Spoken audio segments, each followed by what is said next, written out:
YouTube channel, Quezon Province, Realty TV. Okay, it's me again, Miss Geraldine Villarasa. Okay po, meron na naman po akong i-alok sa inyo na property. Dito po pa rin ito sa Magibway, Tagkawayan, Quezon. Ano po? Mula po sa town proper ng Tagkawayan hanggang dito po sa property or dito sa Tayokong to is nasa 12 kilometers po ang layo niya. Then, kita nyo naman po yung video kanina, rough and cemented road po yung kalsada na dinaanan natin. Then, ito pong natututukan na to ng aking camera, ito po yung barangay road na nagko-connect po doon sa town proper. Ano po? Then, meron pa po tayong lalakarin na kunti kasi nga po ay hindi po kayang pasukin ng motor or ng sasakyan pa. Pero may nakaumang na po siyang kalsada, nasira lang po talaga.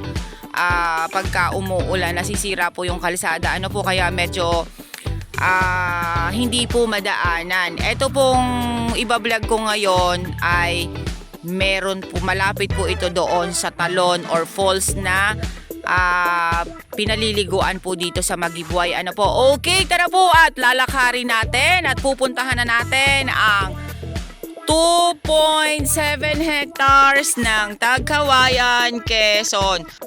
Okay po, ito po, minutuhan nyo nga kung ilang minuto yung ating lalakarin.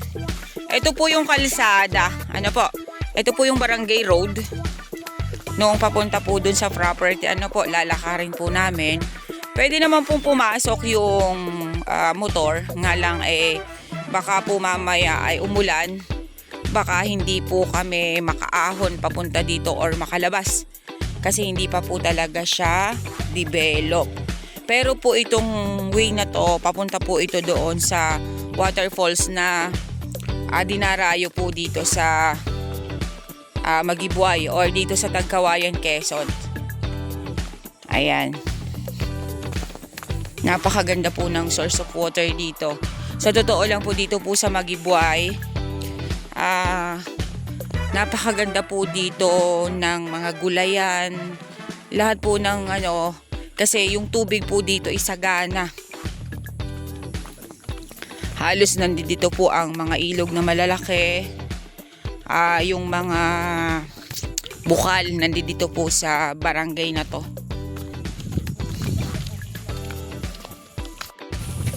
Okay, yan po yung kalsada po dito. Naglakad po kami. Papunta po dun sa area.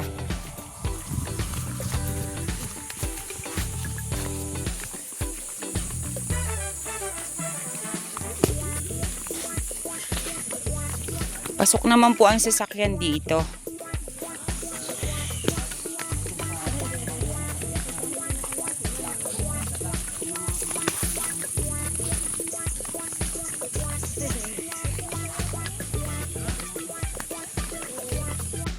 Okay po, nandito na po ako sa pinakang end ng barangay road. Ano po?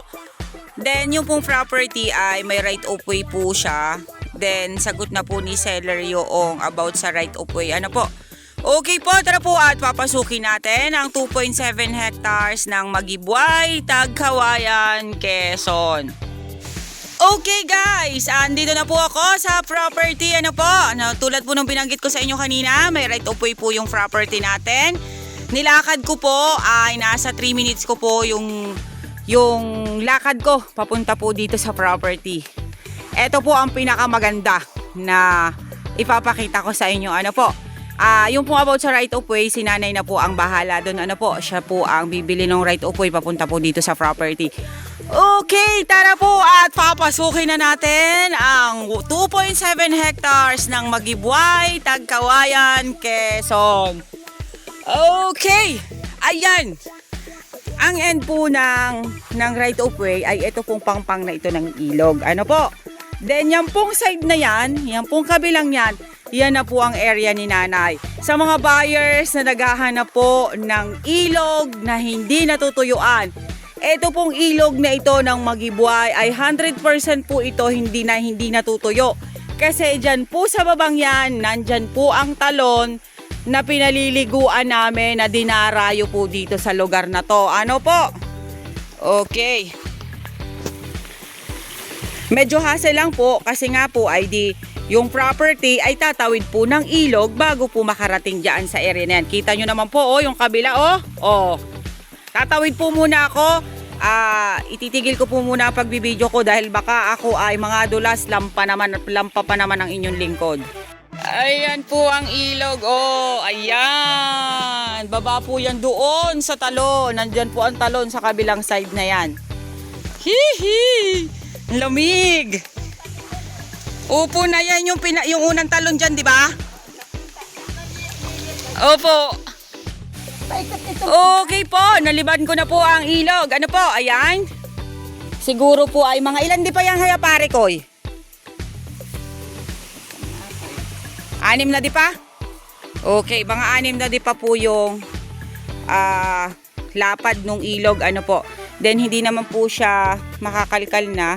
Kasi nga po ay may mga tanim po na kahoy dito. Ayan, tinanim po yan ng DNR. Mga Nara tree po ang nandito. Ano po? Okay, ito na po. Ikutin na po natin ang ating camera. Yay! Napakaganda po niya. Napakarami po niyang nyog, promise. Napaka pa po, mga takaran pa po siya, namumunga. Tingnan nyo po kung bakit po may ihos dito. Ayan, may tubo. Kasi nga po, ang source ng water po dito ay unlimited. Ayan, papunta po yan doon sa taas. Ayan. Yung pong mga tanim dito sa gilid ng ilog ay tanim po ng DNR yan. Ano po? Pero itong tanim po dito sa loob, ayan, yan po ay tanim ni nanay na. Ayan, meron siyang mga mahogany dyan at yung mga nyug na yan. Uy! Katamtaman lang lupa niya, Ang ganda po, Naku po, naulan na. Nanay, ang ganda ng area mo, nanay. Ang ng nyug, Ang liliit pa. Halos ay namumunga. Buhay po ang nasa titulo nito. Ano po? PCT title po itong property ni nanay. Basta po yung isang largo pong yan ng ilog. Yan po ay frontage niya. Ayan, ilog pa rin po yung side na yan. Ayan. Ayan, ito po yung ilog na hindi naiiga. Napakaganda po nung area,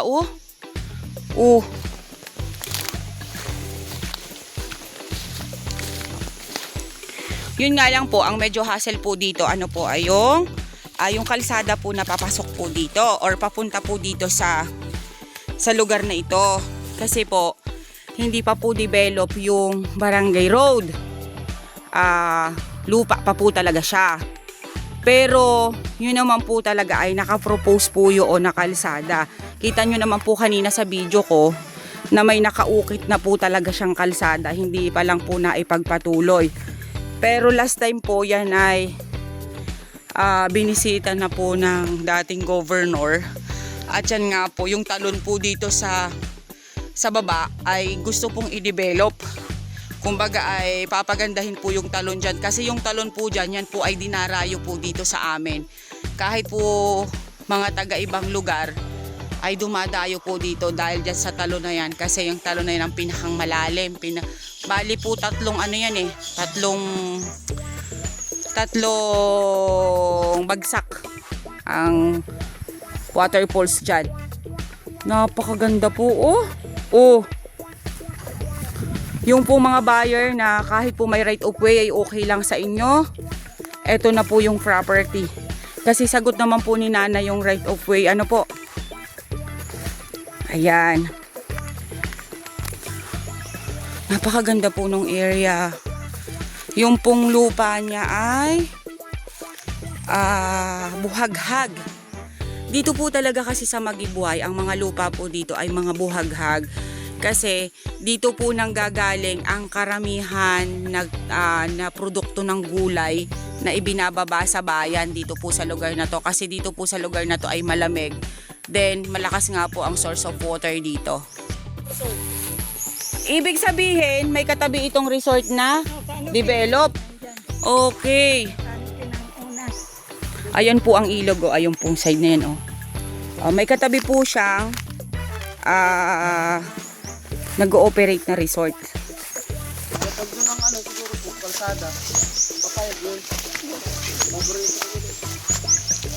Ayan. Gano'n na lang, nanay. Anuhin mo na lang, nanay, yung kalsada na papunta dito. Ano po? Kung doon tayo dadaan sa may resort. Kay Unas, diyan sa resort, hindi lilibdan. Opo, hindi na po liliban ng ilog. Hindi, iaano lang ipapating nila ninyo doon sa kanila. Okay po. Nagabayo naman si Unas. Opo, tingnan niyo po yung ilog, oh. Ayan, ang ilog, oh. Ang daming lamok, oh. Ano aakit pa Hindi na po, nanay ko, hindi na tayo akyat doon. Opo. Hindi, babalik ako doon kasi yung end nyo doon sa may banda doon. Dito lang ang inuna ko. Yung kanto doon. Opo, yung kanto po doon. Ayan. Dito na lang kayo. Ako na lang ang pupunta doon. Nandun pa naman yung mga kasama natin, eh. Kunting linis lang po ito. Maganda na po yung area. Medyo po, ang property po ay medyo dahilig lang ng konti. Hindi naman po siya dahilig na dahilig. Tumba man ito pa. Ayan po, ang ganda talaga niya, oh. Wala po akong nakitang mga fruit bearings. Nakita ko lang po ay mga nyog. Aray, sakit. Nyog. Tsaka mga kahoy. Yun lang po yung nakita ko dito sa property. Ano po? Ayan po ang ilog, oh. Oh, ha? Oh, yan po ay ang property po ay naaanggilidan talaga ng ilog. Kahit po dun sa kabilang side, yung aking pinagmulan kanina ay naikutan po talaga, lahat po talaga siya ay ilog, yung harap niya.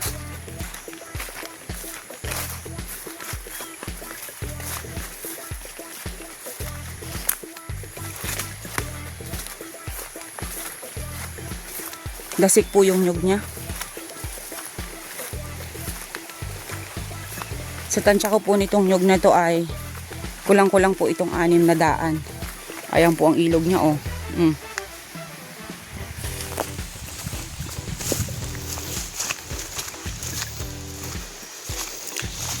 Ayan po siya, oh. Dito pa rin po ito sa gilid ng property. Ayan.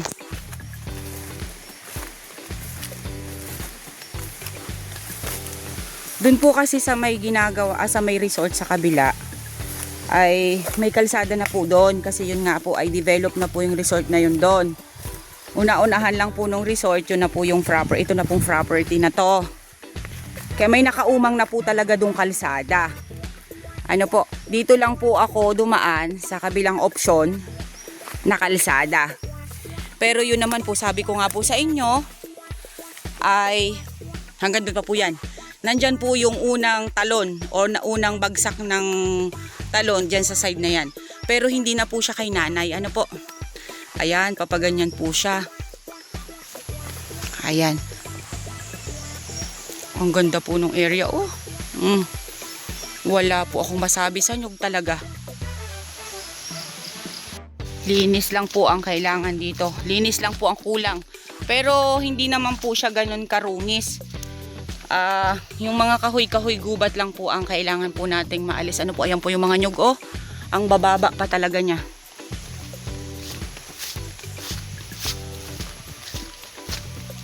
Okay.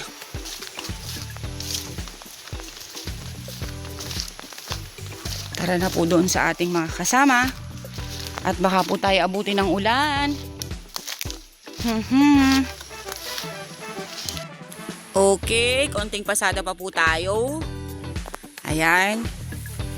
Ang kagandahan po nito kasi nga po ay buhay po ang nasa titulo. Ano po? Ayan, hoy, kata na tayo at baka abutin tayo ng ulan.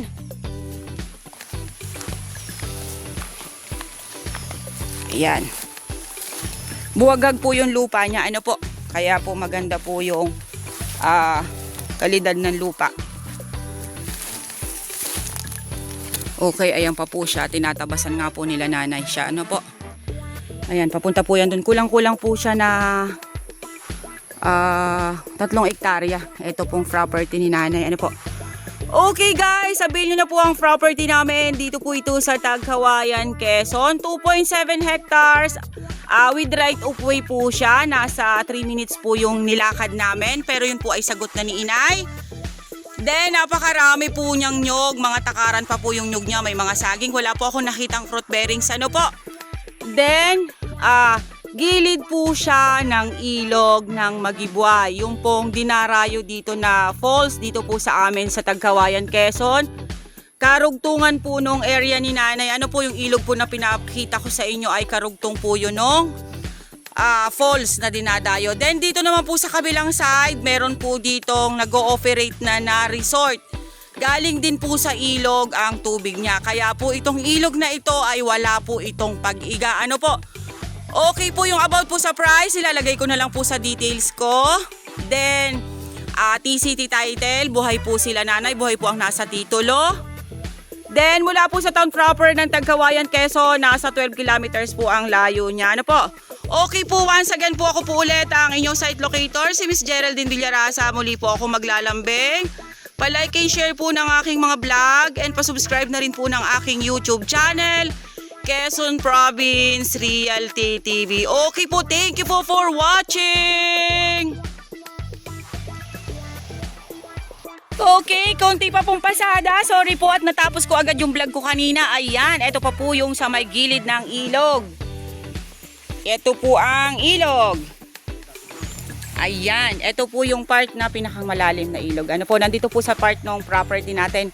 Kaya po yung property ni nanay ay naiikutan ng ilog na malaki. Ito pa po siya, oh. Ayan, nandito po mismo sa harapan natin, oh. Ayan, hindi po siya naiga, ha. Kasi may mga ilog po, sa panahon po ngayon, may mga ilog, may mga sapa na naiiga po talaga. Pero ito pong ilog na ito, na pinapakita ko sa inyo, hindi po yan naiiga kahit po tag-araw. Kasi nga po, pagka po tag-araw, ito po'y dinadayo. Yung paliguan dito. Ito pong part na to na dinadaanan natin. Sorry po. Ay pantayin.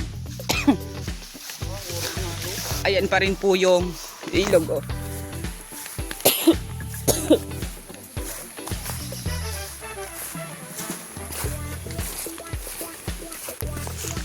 Ayan po siya, oh. Yung mga nyug, oh.